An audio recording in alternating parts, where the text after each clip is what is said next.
eu vou ter que ficar trocando de tela aqui. Antes, vamos fazer nossa oração inicial, né? Filho do Espírito Santo. Amém. Meu Senhor e meu Deus, creio firmemente que estás aqui, que me vês, que me ouves. Adoro-te com profunda reverência e peço-te perdão dos meus pecados e graça para fazer com fruto este tempo de estudo. Minha Mãe Imaculada, São José, meu Pai e Senhor, meu anjo da guarda, intercedei por mim.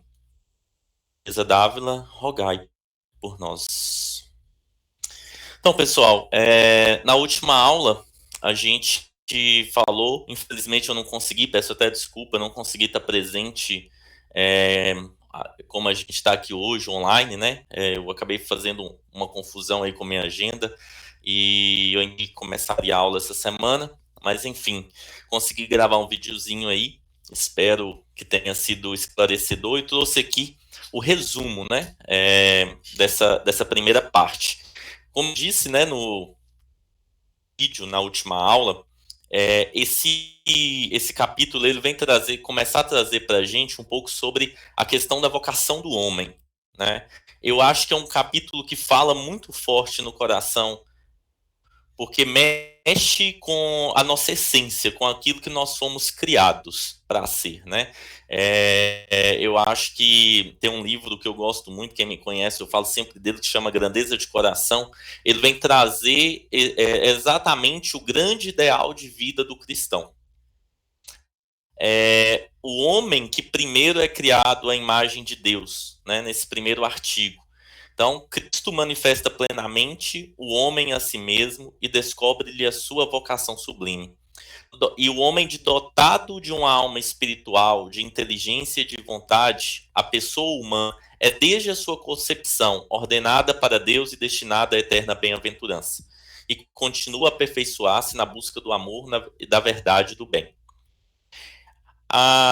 O capítulo ele começa a falar então dessa questão do homem criado à imagem de Deus, da liberdade do homem e das escolhas do homem, né? Então a verdadeira liberdade é no homem um sinal privilegiado da imagem de Deus.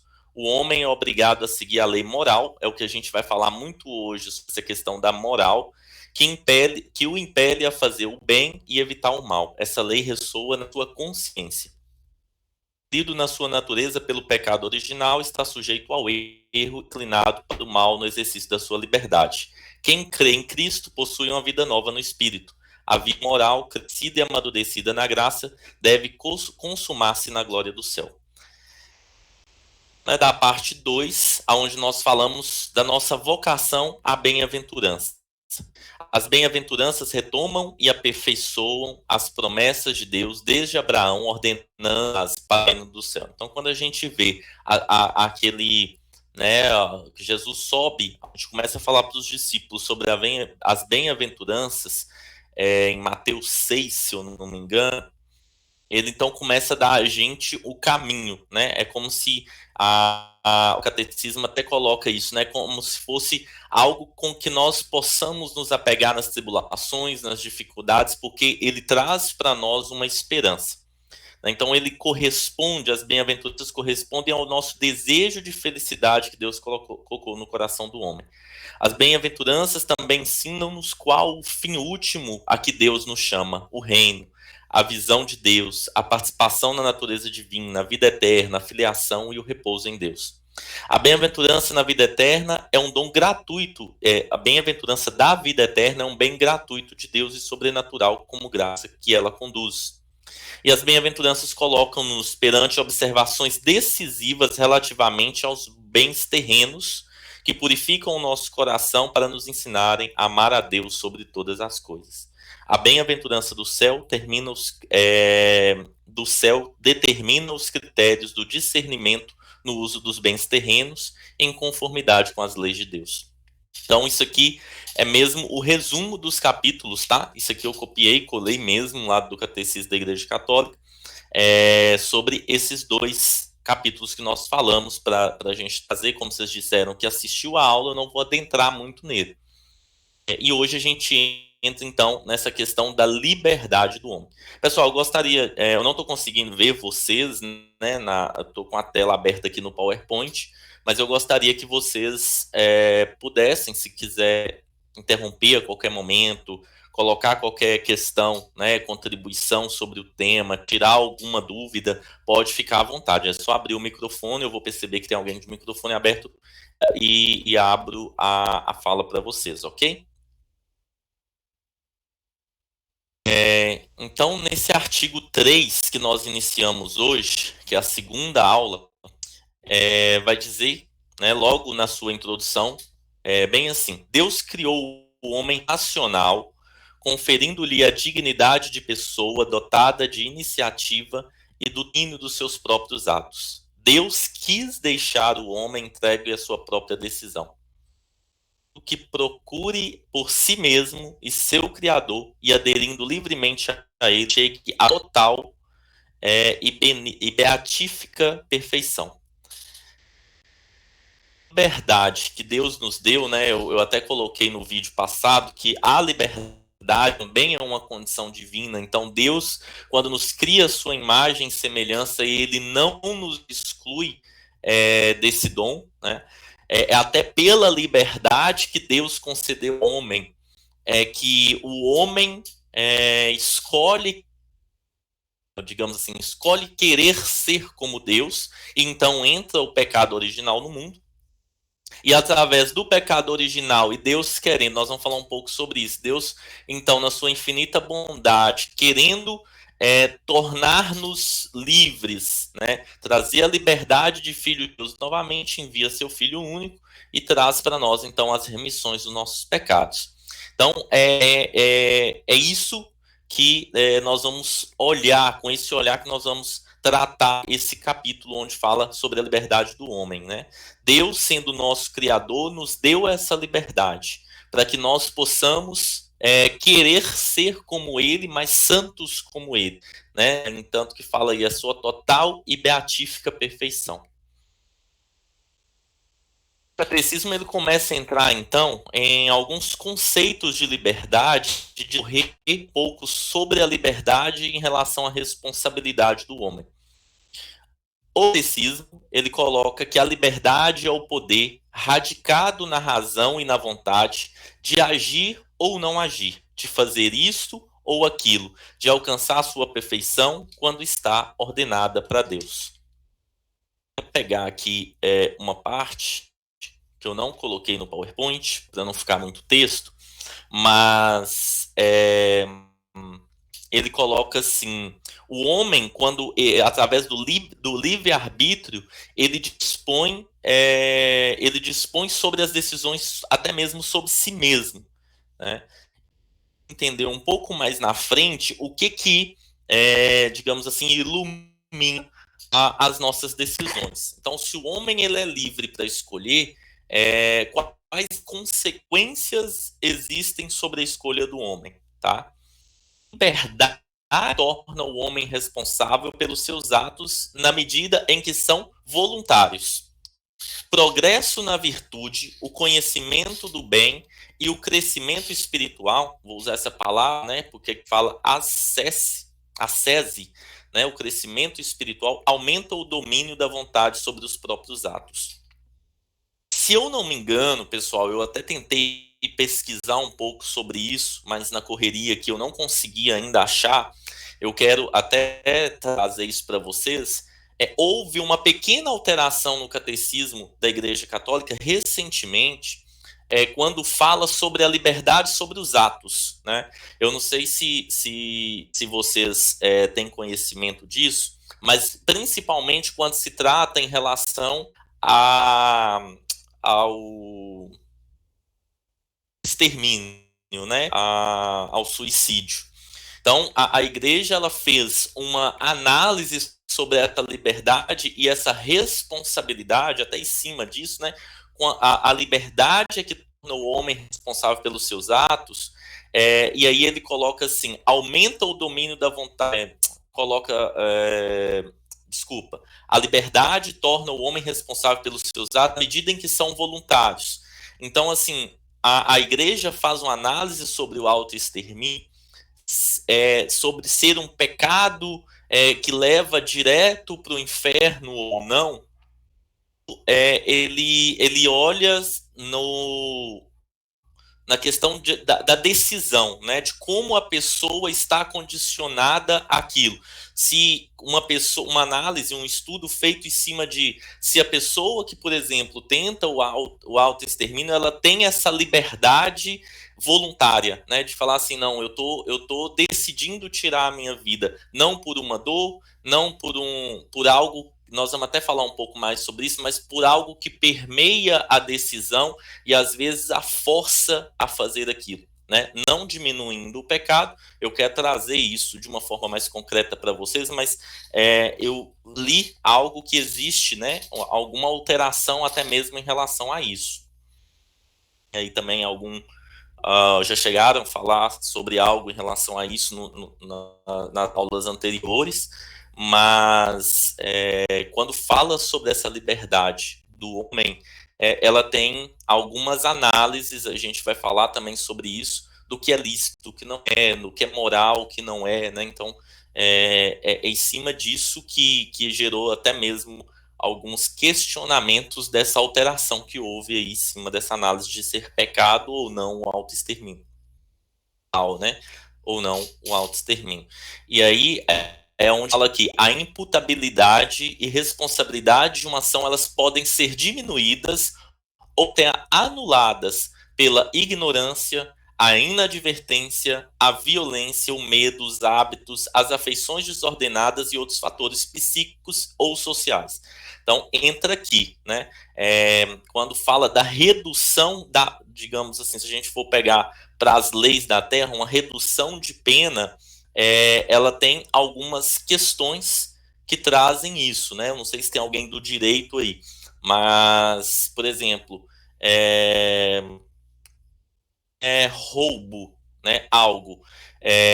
Tem até uma história, né? Que o cara chega dentro de uma lojinha, rouba algo roubei comida porque eu estava com fome. Isso é lícito, crime ou não? Né? Diante da lei é crime, mas existem algumas coisas que atenuam a pena, né?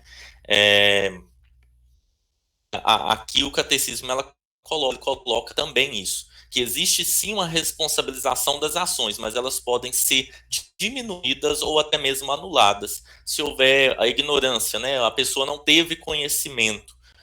Um exemplo disso é o próprio pecado. Se eu pratico um pecado sem conhecimento de que aquilo é pecado, pecado. Né? Não precisa carregar como um pecado. Depois eu desculpo que se eu quiser confessar, ótimo, mas eu não tinha a consciência de que eu estava pecando. Uma inadvertência, né? Por medo. Aí aqui, quando a gente fala, por exemplo, sobre o autoextermínio, outros fatores psíquicos, né? Que vão além da vontade humana. Então, aqui o catecismo ele começa também a colocar, digamos assim, alguns caminhos sobre a liberdade e a responsabilidade do ser humano em cima dos seus atos, tá? Ô, Mário, Até aqui alguma dúvida? eu Sim. queria só perguntar uma coisa, não sei se o catecismo fala muito sobre isso, mas é que algumas vezes eu já pensei isso e eu não sei até que ponto que seria correto como agir, né? Então, por exemplo, tipo assim, às vezes você sabe uma pessoa tá ali cometendo pecado, mas ela não sabe que aquilo é pecado. Isso não seria pecado para ela, não é? Sim, não tenha consciência de que aquilo é errado, Isso. né? Porque para o pecado você tem que ter consciência de que você está pecando. Consciência, o arrependimento e o livre para uma confissão ser válida, né? Até o livre, a vontade firme de não mais voltar a pecar, em cima do arrependimento. Uhum. Então, quando a pessoa, ela não, por exemplo, ela não é da igreja, ela não tem conhecimento nenhum do catecismo, das coisas, ela começa, então, a fazer coisas que para nós é pecado, para ela não está na consciência, ela não tem o conhecimento de que aquilo é pecado. A partir do momento onde ela toma consciência de que existe um Deus misericordioso e de que aquilo é um pecado, e quando a gente peca, a gente está tentando contra a misericórdia, aí sim um ato de livre decisão, né? Sim, mas eu falo assim, acho que aí entra também até o nosso próprio, né, no sentido de, tipo assim, algumas vezes eu já pensei assim, não, mas não seria melhor deixar essa pessoa na ignorância, porque eu já sei que ela, por exemplo, não vai fazer mesmo depois ela sabendo que isso é errado. E aí, tipo, você deixa de falar com a pessoa, deixa de, em certo aspecto. Isso. Só que, exatamente, aí você traz para você um pecado, né? A pessoa, ela não sabe, mas você está negando a verdade a ela. Você está negando o conhecimento a ela. Agora, como fazer isso é muito importante pensar, né? Porque às vezes você tem aquela pessoa do seu lado ali, né? Ela tem um certo vínculo com você. Será que se eu chegar para ela, né? Por exemplo, vou pegar um exemplo para vocês aqui. Eu já dei aula para adolescente. Adolescentes que às vezes nem acreditavam em Deus, nem nada, né? E aí, às vezes, eles chegavam para conversar comigo, né? Para falar as coisas comigo. E eles falavam da vida desregrada sexual que eles levavam, né? Que tinha relações sexuais muito recorrentes. Poderia virar para eles e falar, poxa, para com isso, não faz isso, isso é pecado, né? Você vai para o inferno, e lá, lá, lá. E aí a gente começa a querer doutrinar a pessoa que não está muito preocupada com aquilo, não é aquilo que ela veio trazer para mim. Eu abordava isso. Se eu faço direto que era pecado, eu automaticamente afastaria aquela pessoa de mim que me tem como uma referência. Então, eu posso passar por um processo de ir dando exemplo e abertura para falar com aquela pessoa. Eu conversava com eles, falava, olha, como que fica seu coração diante, né, dessa vida que você leva? São da menina que se sente usada, né? Então você leva a refletir de uma outra maneira através dos sentimentos que é comum para todos, né? Então, a partir daquilo começa a ter uma abertura de você colocar questões um pouco mais concretas, sem na verdade falar é pecado, você vai para o inferno, né? Coisas que talvez eles automaticamente excluiriam. Então você não está sendo omisso, você está fazendo com que ele passe por um processo de autorreflexão e de conhecimento sobre os atos dele. Deu para entender mais ou menos? Eu acho que o difícil é fazer isso, né? Às vezes. É saber o como você faz isso. Porque eu peguei aqui um exemplo de uma maneira onde eu fui conversando através de um diretor espiritual meu que foi me dando o caminho. Né? Vai conversando com eles assim, vai falando, né, como é que fica, o coração dele fica, como que vai ser depois para ele quando ele quiser namorar sério, como que ficou a imagem dele enquanto homem, né? Então essas coisas ajudavam muito em como ser diferente. Ah, tá, eu não quero então manchar minha imagem enquanto homem, porque um dia eu quero casar, eu quero ter uma família. Como que eu faço isso? E aí você tinha então a abertura de ir conversando com eles de outra maneira. Entendi, obrigada. Nada. Aí entra, então, num outro ponto. Deixa eu só ver se eu não deixei nada para trás aqui, que eu fiz algumas marcações.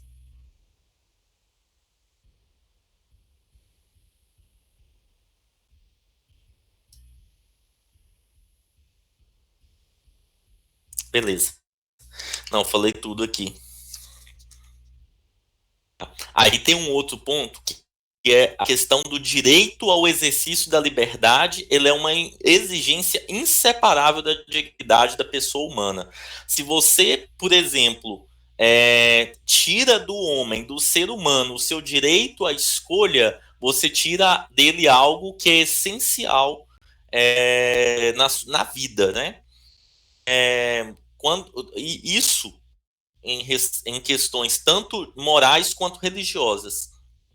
E aí o catecismo, inclusive, até finaliza, né? A gente vai falar um pouco sobre isso, mas ele até finaliza dizendo assim: ó, esse direito deve ser reconhecido civilmente e protegido nos limites do bem comum e da ordem pública. A igreja é contra você pegar e prender uma pessoa que cometeu um homicídio, tirando a liberdade dele, certo? Vamos pensar aqui. Então a igreja é contra isso? O que vocês acham? Eu acho que não. Eu acho que faz sentido, né? A pessoa ficar presa.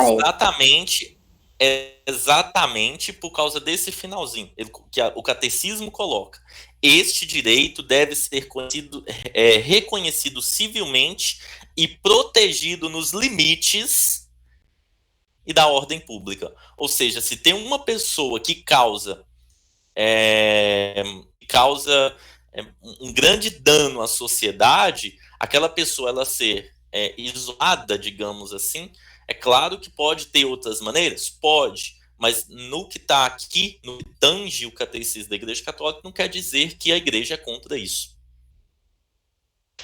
A Igreja, você vê que é realmente, o catecismo da Igreja Católica é algo realmente inspirado pelo Espírito Santo, porque ele coloca a verdade e ele diz, olha, mas se houver algum resquício, e essa é a única questão que tem contra você tirar a liberdade do homem. Por exemplo, quando vai falar sobre pena de morte, aí a igreja já é contra, porque você está tirando a liberdade do homem e está tirando também a graça de Deus, que Deus pode derramar sobre a vida daquela pessoa e transformar a vida dela.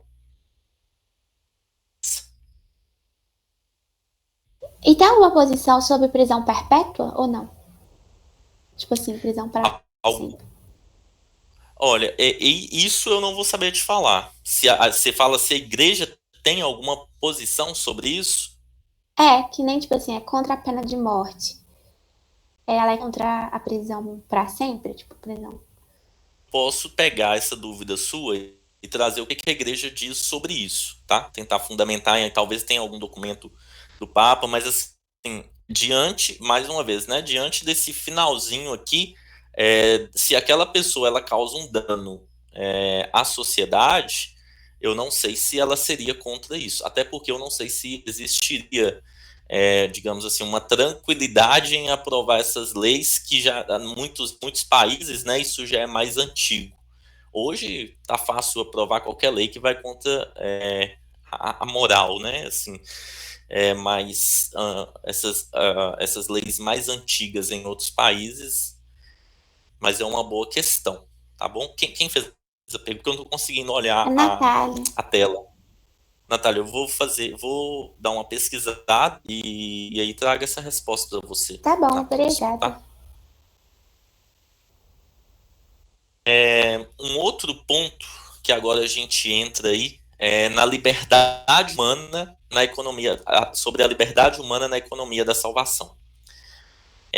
A libertação e salvação, ou seja, quando você vai olhar a liberdade humana que a gente viu lá no início, né? O Deus deu ao homem a liberdade. O homem usou da liberdade querendo ser como Deus. Então Deus tem outra oportunidade, né? Então essa libertação versus a salvação, a gente vê claro até na própria palavra que através de Jesus nos foi concedida novamente. Foi para a liberdade que Cristo nos libertou. Passagem bíblica, onde está o Espírito, aí está a liberdade. Uma vez que somos batizados, Deus nos deu a graça da infundindo o Espírito em nossos corações de sermos livres, né? O homem, ele errou. Ele recusou o projeto de amor, o catecismo até dizer assim, recusou o projeto de amor de Deus, enganando a si mesmo, tornando-se escravo do pecado. Gerou outras consequências. Desde suas origens, a história comprova os infortúnios e opressões nascidos no coração do homem por causa desse mau uso da liberdade. Verdade em relação à graça. A graça de Cristo não faz concorrência de modo nenhum à nossa liberdade, quando esta corresponde ao sentido de verdade do bem que Deus colocou no coração do homem. Fala, né, que o homem é sujeito à liberdade, basta a si mesmo, tem por fim a sua satisfação e próprio interesse nos gozos dos bens terrenos, a gente então vai contra ao plano de Deus mais uma vez. Né? É nessa dimensão da verdade, para se encontrar com Cristo, fazer o movimento de ir até para Cristo, que nós alcançamos a graça. Tanto que tem aquela passagem também, né, onde abundou o pecado, superabundou a graça. Ou seja, o homem que usou na sua liberdade, da sua liberdade para o mal, tende a graça superabunda sobre a vida dele. né? Então, o catecismo ainda coloca assim: pelo contrário, e como certifica a experiência cristã, sobretudo na oração, quanto mais dóceis nós somos aos impulsos da graça, tanto mais cresce a nossa liberdade interior e a nossa segurança nas provações, como também perante as pressões e constrangimentos do mundo exterior. A gente pode ver isso muito claro na vida dos santos, né? A sensação, às vezes, que a gente tem é de que os santos privaram sua vida de tal modo que eles não pudessem viver a vida deles, como se eles vivessem uma escravidão, uma prisão. Só que, muito pelo contrário, quanto mais nós nos apegamos na experiência de intimidade com Jesus, tanto mais dóceis nos tornamos à graça. Então, os santos alcançam a virtude interior da graça, né? O que traz para eles essa alegria de sustentar provações, de sustentar, que a gente vê na vida dos santos, enfermidades, com um olhar que constrange, né, o mundo exterior. Que quando a gente olha para a vida de Santa Teresinha e vê como ela viveu a enfermidade dela, a gente olha para a nossa vida e fala assim: poxa, gripado eu reclamo tanto, né? Então, esse alcance da graça pela intimidade com Jesus é essa liberdade e graça do que fala o catecismo para nós aqui.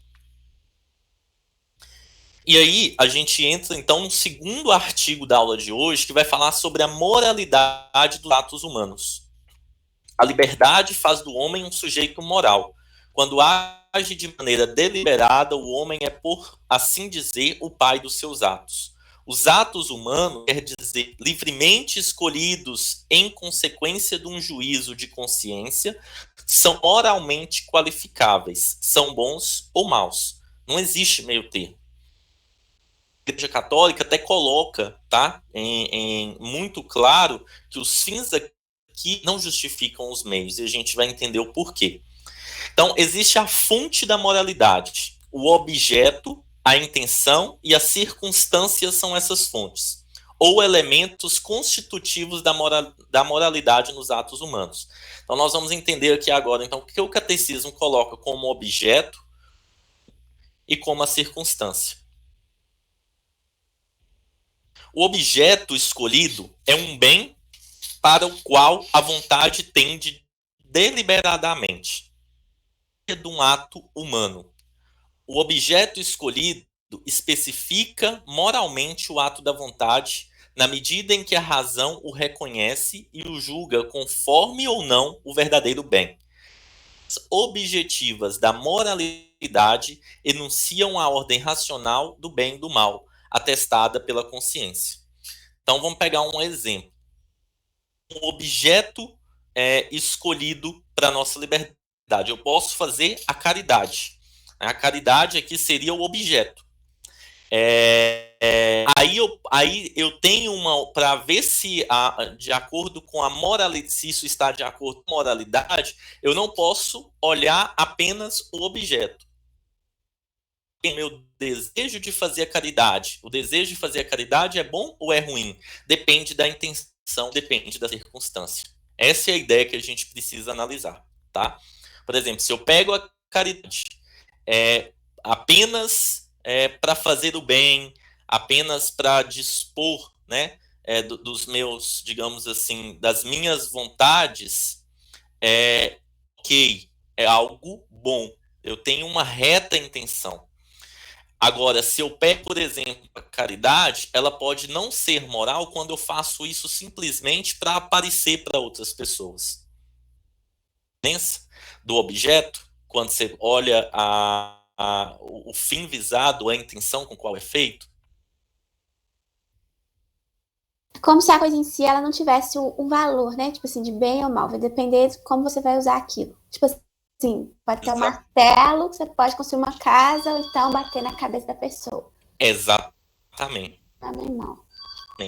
Muito bom um exemplo que você deu, tá? Então, o objeto em si, ele está ali. Agora, a gente faz essa análise da moralidade, existem outros pontos que precisam ser observados.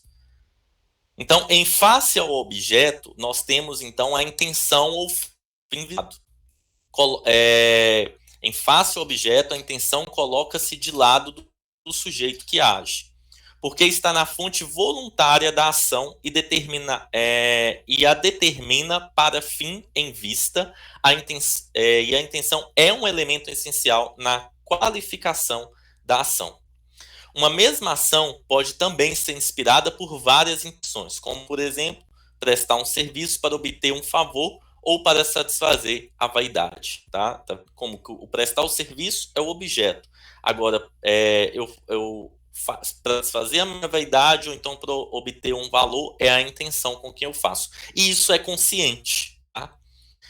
Quando eu fazer algo, eu conscientemente eu quis estar como é que fala? Disposto a arcar com as consequências que aquilo me traz. Né? Ou seja, o fim visado e a intenção com que eu carrego no coração. Pegando o exemplo aí da Natália, o martelo ele pode ser utilizado para construir uma capa, pode ser utilizado para matar como uma arma para matar uma pessoa. A pessoa, quando criou a faca para o mal, ela criou a faca num fim de facilitar a vida do homem. O homem que mudou a intenção com que o objeto é utilizado. A terceira opção, que são as circunstâncias da ação. As circunstâncias, incluindo as consequências, são elementos secundários de um ato moral. Contribuem para agravar ou atenuar a bondade ou a malícia moral dos atos humanos. As circunstâncias não podem, por si, modificar a qualidade moral dos próprios atos. Não podem tornar-se boa nem justas uma ação má em si mesma. Então, vamos pegar aqui um exemplo agora, para a gente pode ficar muito claro. O aborto. Circunstâncias que o aborto pode ser praticado hoje no mundo, ele não justifica a moralidade. Porque a menina tem 10 anos, a criança foi fruto de um estupro, a circunstância não importa. Pede diretamente a moralidade. Por quê? Porque quando a igreja fala, né, do fim meios, é exatamente isso. Eu não tenho o direito de tirar a liberdade do outro para justificar a minha. E aí, uma das questões, por exemplo, é a liberdade para viver. Tá? Então, é um outro exemplo que a gente pode usar aqui. E aí, para finalizar, a gente tem aqui, então, os atos como sendo bons ou atos maus. O ato moralmente bom pressupõe, em simultâneo, a bondade do objeto e da circunstância. Então, é como se passasse por uma peneira. Eu não sei se vocês estão conseguindo perceber isso. Mas se eu penso em um objeto como bom, mas ele fere a finalidade ou a circunstância, ele perde a sua moralidade. Então, um ato moralmente bom, ele tem que ter simultaneamente a bondade do objeto, a bondade da finalidade e a bondade da circunstância. Um fim mau corrompe a ação, mesmo que seu objeto seja bom em si.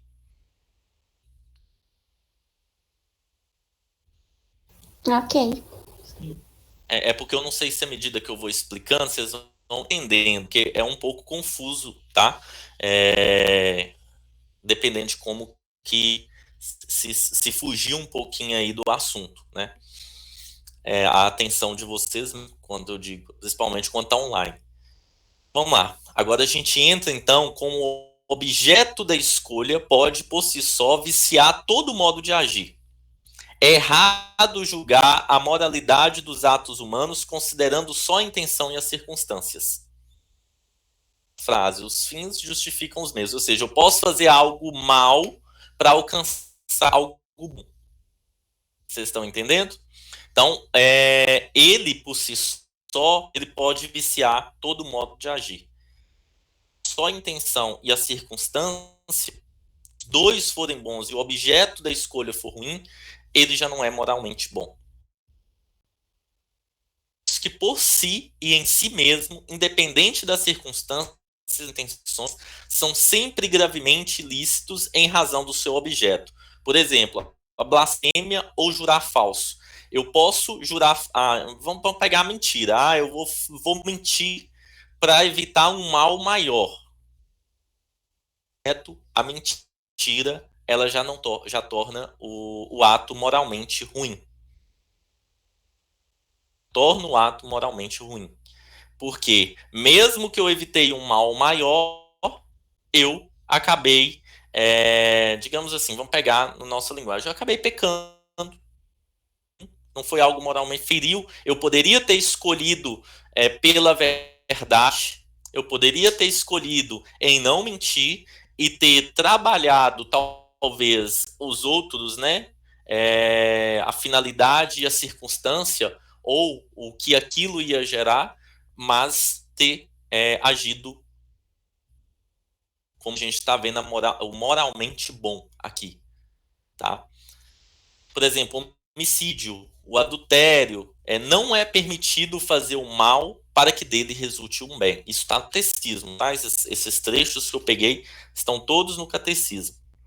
E aí, eu queria pegar aqui com vocês a parte onde fala sobre os atos bons e ruins.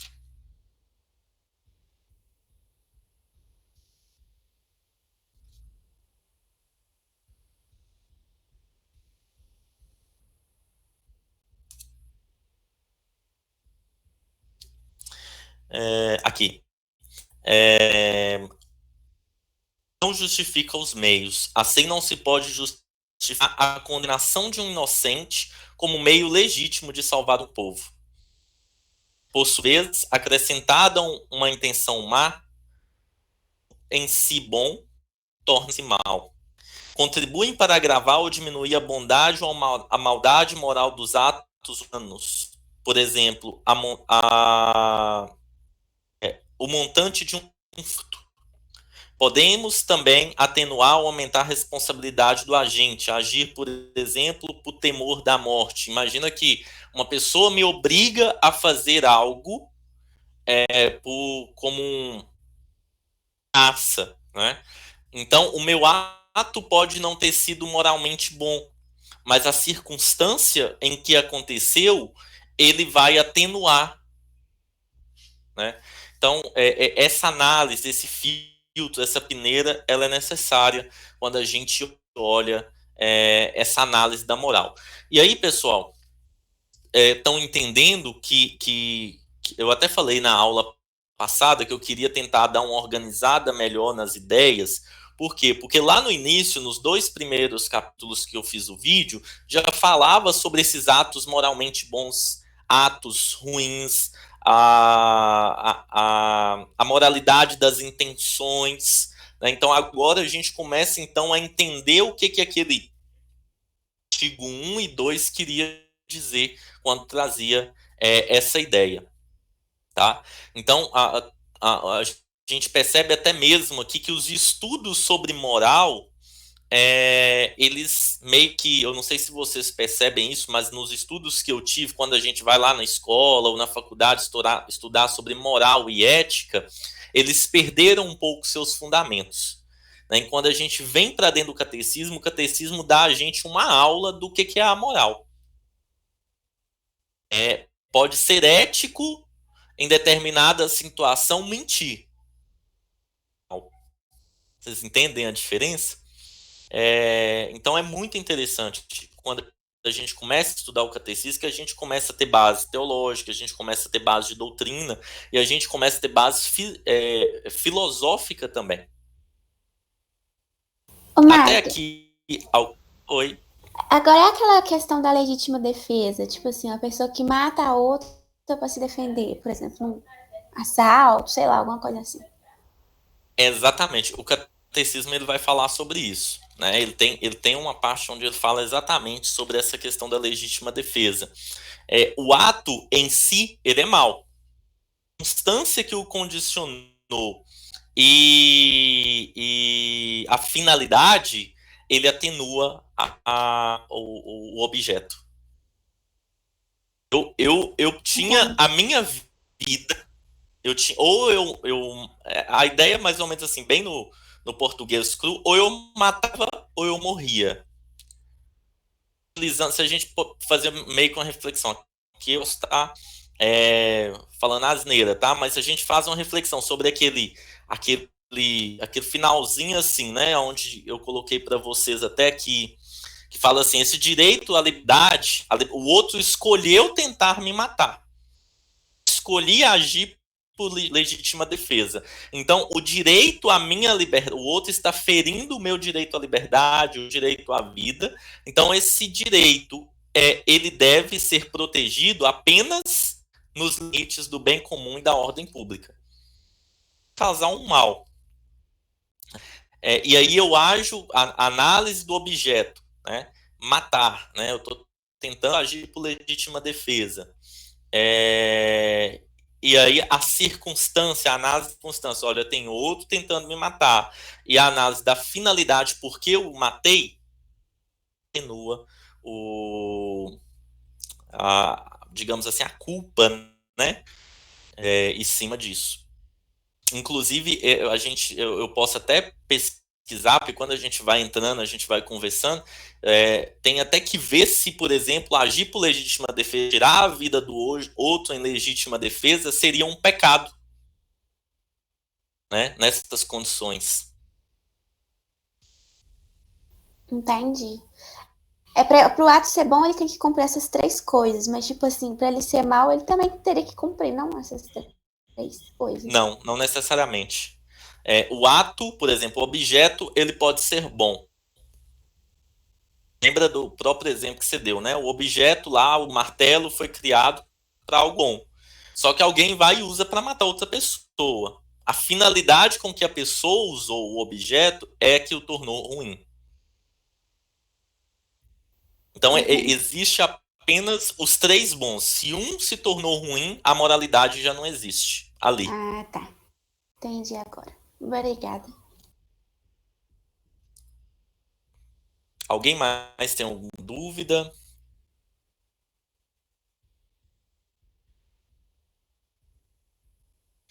Se eu tiver feito confusão em alguma coisa, fala aí, porque eu estou um pouco ainda ansioso e nervoso, né, de estar dando aula assim online, e falar do catecismo da Igreja Católica é uma coisa bem complicada, né? Porque você está falando de algo que é uma verdade. Se você destoa um pouquinho, foge um pouquinho, você pode falar bobagem, ensinar alguma coisa errada. Então eu fico um pouco muito ansioso com isso.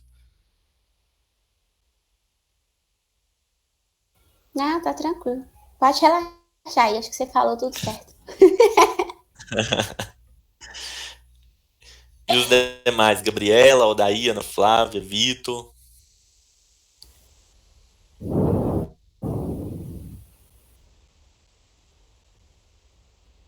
E artigo 4, eu confesso que eu vou ter que dar uma lida de novo. Entendi tudo que você falou, mas eu achei assim complicado até hoje. Né? De entender. Eu ainda tentei trazer só algumas partes que deixassem um pouco mais claro. Porque ele vai trazendo exemplos no meio que às vezes um primeiro te deixa um pouco confuso em relação ao outro quando ele vai explicar essa questão do objeto. Mas, Odaí, se você pensar no exemplo da Natália, ele fica mais fácil de você refletir. Né? Quando você pega, por exemplo, o objeto, o martelo. Né? Qual é a finalidade com que ele foi criado? É construir uma casa, isso é bom.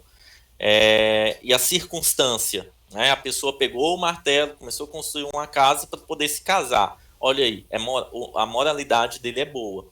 Agora ele pega o martelo, ele utiliza para construir a casa, mas ele utiliza o martelo, tem a finalidade de se tornar, sei lá, uma casa onde vai prender pessoas vivas, né?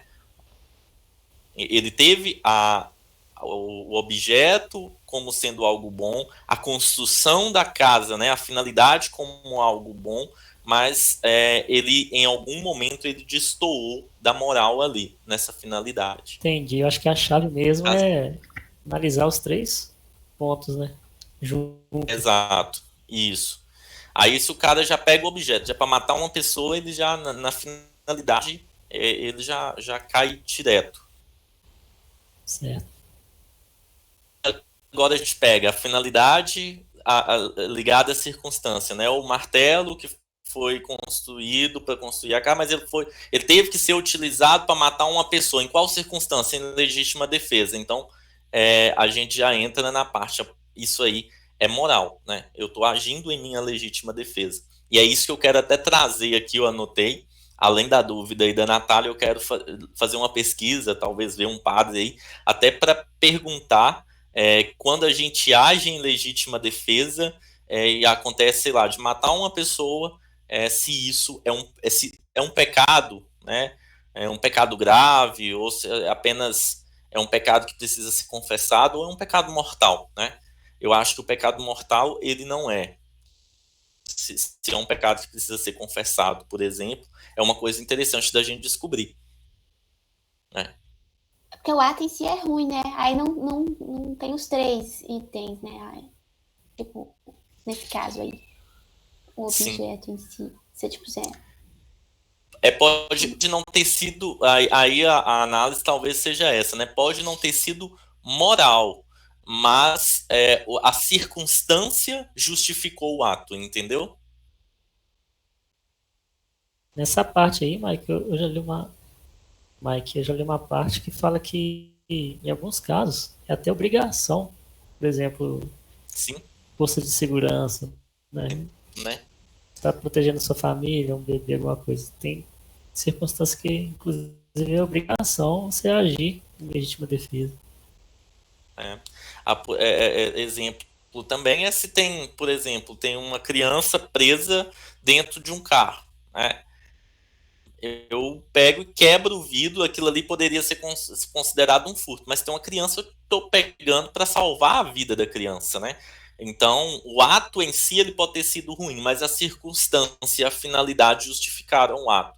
Então, essa análise é que ela precisa ser feita. E aí, hoje, né, na filosofia, eu não sei, voltando nesse assunto, eu não sei como que foi a filosofia de vocês, mas a gente não aprende assim, né? Aprende somente de acordo com a lei.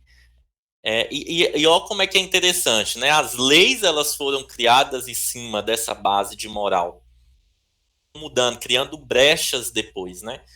Então, ler isso aqui, né?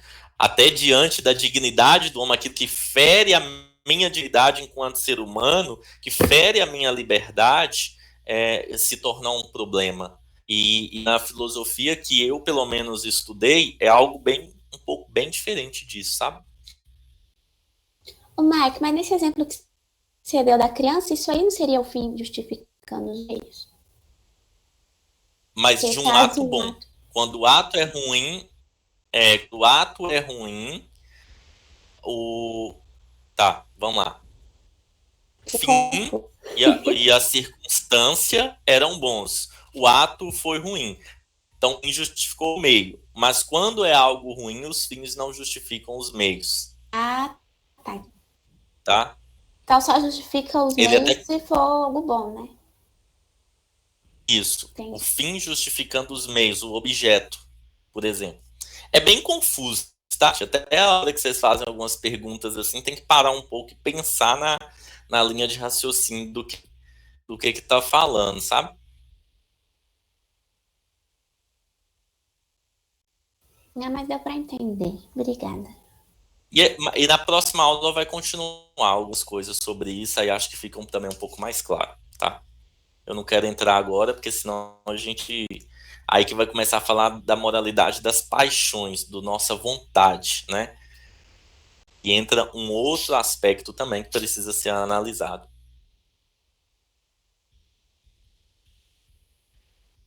E depois a consciência.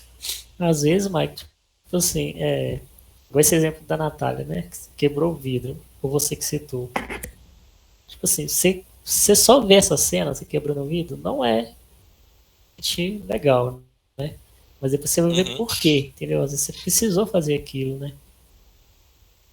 Por um bem maior. Foi por um bem maior. né? Mas faz sentido aí o que a Natália falou, é nisso né, porque nesse caso o fim justifica o meio. No final do parágrafo 1756 fala isso. Não é permitido fazer o mal e um bem. Aí dá uma confundida na gente mesmo. Sim. Mas Aí acho que entra depende até a também de questão da qual mal que você tá fazendo, né? Se o... Não, se bem que eu não sei. Não. Essa parte é porque essa parte, Odaí, ele tá na parte onde vai falar de fazer o mal que justifique um bem. Ele tá falando de pegar o objeto em si, entendeu?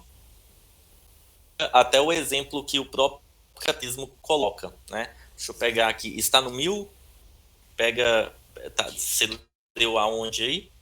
1756. É errado, pois, julgar a moralidade dos atos humanos considerando só a intenção. Que inspira ou as circunstâncias, o meio ambiente, a pressão social, o constrangimento, a necessidade de agir que compõe o quadro. Existem atos que por si, mesmo em si, existem atos que por si mesmo e em si mesmos, independentemente das circunstâncias e intenções, são sempre gravemente ilícitos. Ele já coloca, tá? É porque a gente vai pegando pedacinho, né?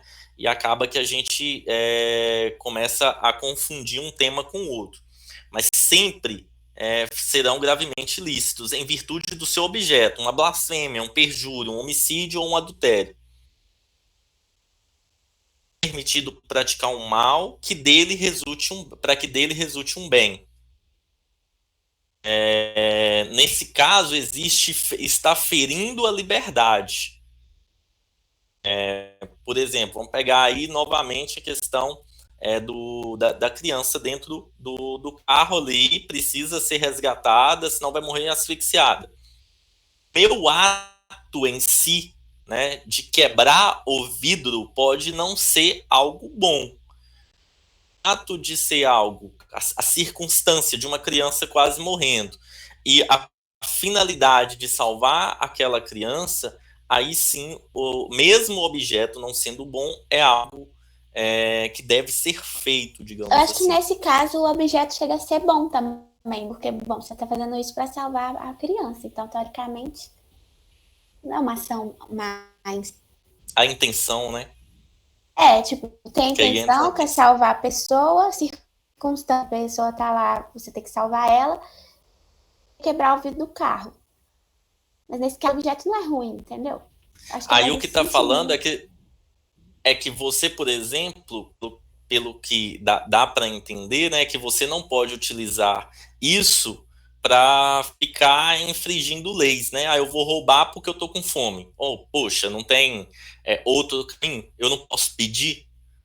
Então, mesmo a finalidade sendo algo bom, eu não vou morrer de fome. Mas, cara, eu posso seguir um outro caminho, que é pedir, que é algo bom.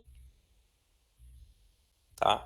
Então, é essa análise assim que a gente precisa ir fazendo de cada ato para ver em si se ele é moral. Falando com vocês, nas próximas aulas a gente vai falar também sobre a consciência. Né? Então, a gente começou hoje a falar, se uma pessoa peca sem a consciência, aquilo para ela não é um pecado. Tem que estar consciente, ela tem que ter o conhecimento de que é pecado. Então, como que eu vou julgar a moralidade de um ato que eu não tenha consciência? Por exemplo, é claro que isso hoje não existe, mas uma criança, pode existir no caso de uma criança. A criança chega lá na loja, não está com o pai nem a mãe, nunca ouviu falar, chega na lojinha lá, pegou uma bala, saiu com ela. Poxa, aquilo é furto? É furto, mas a criança estava consciente daquilo, ela tinha o conhecimento que ela não podia pegar. Tem essa questão da consciência, tem a questão também das paixões, da vontade. Eu fiz por vontade própria, ou eu fiz porque eu estava coagido, né? E a parte mais complicada desse capítulo, tá? Porque depois também que a gente falar sobre a consciência, a gente falar sobre a moralidade das paixões, no aspecto, então, das virtudes, que aí vocês vão entender o porquê da gente estar falando sobre atos bons e atos ruins.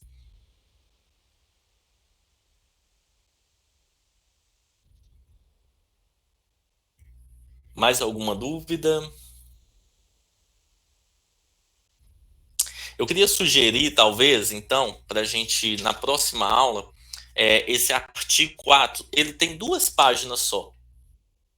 Se ler ele e fazer no início, né, talvez aí os 10 primeiros minutinhos, a gente fazer um bate-papo sobre ele, sobre o que vocês entenderam. Ficou claro, né, a partir do momento onde vocês fizeram a leitura de todo o capítulo, do que queria expressar.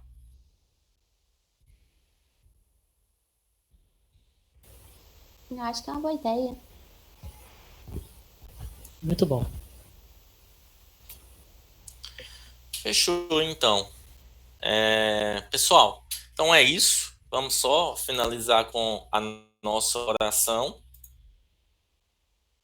Qualquer coisa que vocês forem tendo de dúvidas durante a semana, na leitura, qualquer material também que talvez eu for encontrando aí sobre isso, eu vou colocando uma aula de Padre Paulo Ricardo que fala sobre essas questões da moralidade. Se eu encontro ela, eu coloco também lá como uma fonte de estudo pra gente. Tá? Então vamos lá. Dou-te graças, meu Deus, pelos bons propósitos, afetos e inspirações que me comunicastes nesse estudo. Ajuda para os pôr em prática. Minha Mãe Imaculada, São José, meu Pai e Senhor, meu anjo da guarda, intercedei por mim. Filho do Espírito Santo. Amém.